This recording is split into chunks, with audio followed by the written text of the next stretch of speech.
Olá, queridos irmãos, a graça e a paz do Senhor Jesus Cristo esteja com todos nós. Vamos hoje meditar sobre não pode. Em 1 Coríntios capítulo 10, verso 23, fala daquele texto muito conhecido: todas as coisas me são lícitas, mas nem todas me convêm. Todas as coisas me são lícitas, mas eu não me deixarei dominar por nenhuma delas. Bom, dentro desse contexto, dessa questão de 1 Coríntios capítulo 10, verso 23, está o apóstolo Paulo falando sobre a questão da liberdade cristã. Sabe, uma das perguntas mais comuns que a gente pode ouvir é das pessoas: o que eu posso e o que eu não posso fazer? É uma pergunta muito séria. Para muita gente, realmente é muito séria essa pergunta. O que posso e o que não posso fazer? Porque, pensando bem, foi uma das primeiras coisas que nos ensinaram quando éramos crianças. Isso não pode, isso não pode. Quando não dizia isso não pode, significava que podia para as outras coisas que não tinha a reprimenda. Então, desde o cristianismo primitivo até hoje, essa é uma pergunta realmente muito pertinente, que acontece muito. As pessoas falam muito dessas coisas, né? E no tempo do apóstolo Paulo, ele viveu numa cultura em Coríntio, de uma cidade pagã, idólatra, e uma cidade também muito cheia de sensualidades, cheia de religiões de mistérios, cheia de muitas outras religiões, inclusive do judaísmo, que tinha uma faceta muito forte de legalismo. E o legalismo dizia: isso não pode, isso não pode. E agora, quando as pessoas se convertiam, perguntavam: e isso pode? Antigamente eu podia, e agora ainda posso? Não é? Então, realmente, existia essas coisas, não é? Conhecemos no nosso mundo, não é? No nosso Brasil, particularmente, que foi colonizado por europeus, mas logo recebeu também a influência ameríndia e a influência também africana, onde a ética, a cultura, a religião ficou muito mesclada, misturada, um sincretismo religioso, uma miscigenação de raças também, não é? Então, isso fez com que as pessoas ficassem muitas vezes em dúvida se isso pode ou não pode. Acontece que quando o protestantismo foi inserido no Brasil, no século XIX, não é? Havia também a influência de muitas filosofias humanistas, como do iluminismo e do positivismo. Até o protestantismo foi solapado também pelo liberalismo teológico e pelo fundamentalismo no século XX. Então a gente percebe que os crentes brasileiros, e ainda mais os pentecostais, em décadas passadas, viviam muito com uma certa lista do que pode e do que não pode fazer, do que pode ou que não pode fazer, não é? Agora, as igrejas de Corinto viviam também esse problema. Então o apóstolo Paulo foi ensinar à igreja o que devia, o que não devia fazer. Aí o apóstolo Paulo rege-se por uma questão muito básica que nós devemos também reger. Não é pelas regras que a gente deve reger nossa vida, é pelos princípios. Paulo apresenta o princípio: todas as coisas me são lícitas, significa, eu posso fazer, posso praticar, porque não há lei nenhuma que proíba, mas nem todas me convêm, nem todas me convêm. São lícitas, mas não convêm. Então eu percebo que isso aí, o apóstolo Paulo, em vez de fazer uma lista do que pode e do que não pode, ele disse assim, como uma forma de um axioma, de um princípio: olha, o mais importante veja, que é a motivação? O mais importante todas as coisas são lícitas, mas nem todas me convêm. Então, queridos, aí a gente encontra, através do apóstolo Paulo, uma regra muito importante, não é? Muito importante, que deve reger a nossa vida, são princípios e não regras, não é? Isto é exatamente fazer o que rege, o que deve nos reger. Bom, pela prática a gente observa na palavra de Deus o seguinte, tá? Que Cristo nos libertou. Veja, a palavra de Deus em Efésios capítulo 2, tem uma palavra extremamente importante, para estar bem oportuna para esse momento.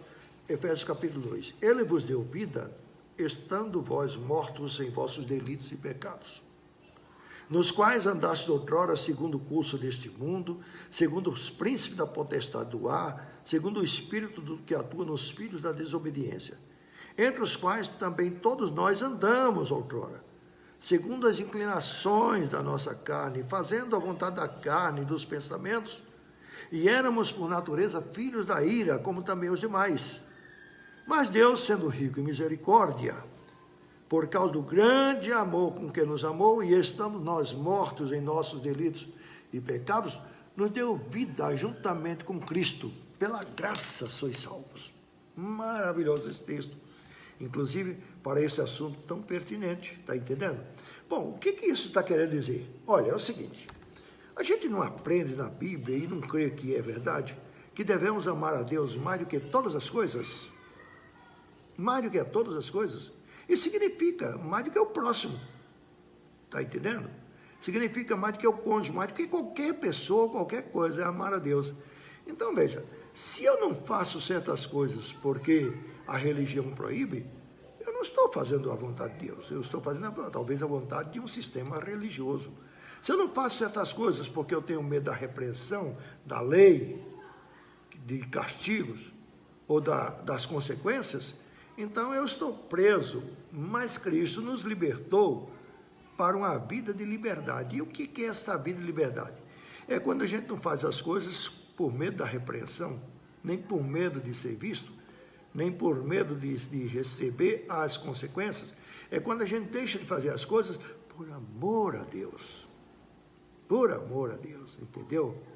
Bom, vamos deixar isso aí mais fácil de entender, observando o seguinte, quando um cônjuge ama realmente o seu cônjuge, ele viaja, ele tem mil oportunidades de trair, mas ele tem um compromisso de amor. Mesmo que ninguém esteja vendo ou que venha saber, eu não vou fazer porque eu acho isso um desrespeito para com o meu cônjuge. Por isso que a Bíblia diz que é pecado, é um desrespeito para o meu cônjuge, não é? É adultério, é uma traição ou uma fornicação. Agora, se você pensa e se você realmente vive a realidade que o amor a Deus é um amor muito mais forte do que o amor ao cônjuge, porque é o primeiro lugar do nosso amor, então mesmo que ninguém esteja vendo, ninguém venha saber, nem mesmo o cônjuge venha saber, acontece que não tem como Deus não saber, não tem como Deus não ver. Então não é por medo da repreensão, do castigo ou da reprovação que Deus venha dar. É por temor, significa por reverência e por amor a Deus. É nesse ponto, então, em que o apóstolo Paulo prima esse princípio. Quando ele diz todas as coisas me são lícitas, significa as coisas que são permitidas pela lei. Bom, não tem lei proibindo isso. Então, me é permitido. Eu posso fazer. Mas nem todas as coisas me convêm. Por isso, eu não me deixarei dominar por elas. Então, uma pessoa que não tem domínio sobre si, sobre a sua natureza, entendeu? É dominado pelo pecado. Mas Cristo veio ao mundo para nos libertar desse poder titânico do pecado. A liberdade em Cristo é porque Ele nos amou de tal maneira que deu a sua vida por nós. E assim devemos também amá-lo. Está entendendo? A ponto da nossa vida. Então, o que deve nos motivar a não fazer certas coisas não é o medo da repreensão. É mais ainda por amor a Deus, por consideração a Deus, por reverência a Deus. Se ninguém vê, Deus está vendo. Se ninguém vai saber, Deus está sabendo. Então, mesmo que o seu esforço, a sua dedicação, seja uma dedicação que exija uma renúncia aos ditames da carne, aos ditames de sua natureza, vale a pena fazer isso por amor ao Senhor. Nós temos muitas oportunidades, sim, mas devemos desprezar essas oportunidades por amor a Deus. Então, seria muito fácil se nós tivéssemos uma religião que oferecesse para nós uma regra assim, isso pode, isso pode, isso pode, isso não pode. Desculpem dizer, como os evangélicos na segunda metade, no século XX, por exemplo, principalmente na segunda metade do século XX, principalmente os pentecostais, eles praticavam a religiosidade tal qual os judeus do Novo Testamento, baseado em regras, não é? Ou seja, isso não pode, o crente não pode fazer isso, o crente não pode fazer aquilo outro, o crente não pode usar isso, não pode usar aquilo outro, tem de ser assim, assado. Então as pessoas aprendiam mais as regras do que os princípios. Aprendiam mais a legislação das igrejas locais do que a palavra de Deus.